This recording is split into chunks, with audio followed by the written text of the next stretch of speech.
মজলুমের বদদোয়াকে ভয় করো। ফাইন্না লাইসা বাইনাহা ওয়া বাইনাল্লাহি হিজাব। কেউ যখন মজলুম হয়ে কেঁদে বদদোয়া করে তার আর আল্লাহর মাঝে ওই পর্দা থাকে না।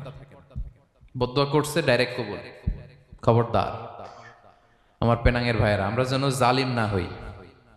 In it's any form, operation in it's any form, যেই কোনো ভাবে, যেই কোনো ক্ষেত্রে, যেই কোনো ধরনের হইতে পারে জুলুম। কাউকে আপনি ছোট্ট কোনো কাজে ঠকালেন, বন্টন নীতিতে ঠকালেন, হ্যাঁ, জমি মেরে দিয়ে ঠকালেন, আমানত মেরে দিয়ে ঠকালেন, ইন ইটস এনি ফর্ম যদি জুলুম করে থাকেন, খবরদার।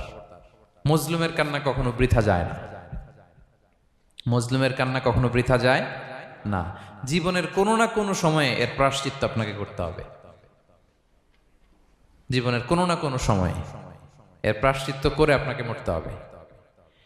তাহলে কোনো বিশ্বাসী কি জালিম হতে পারে?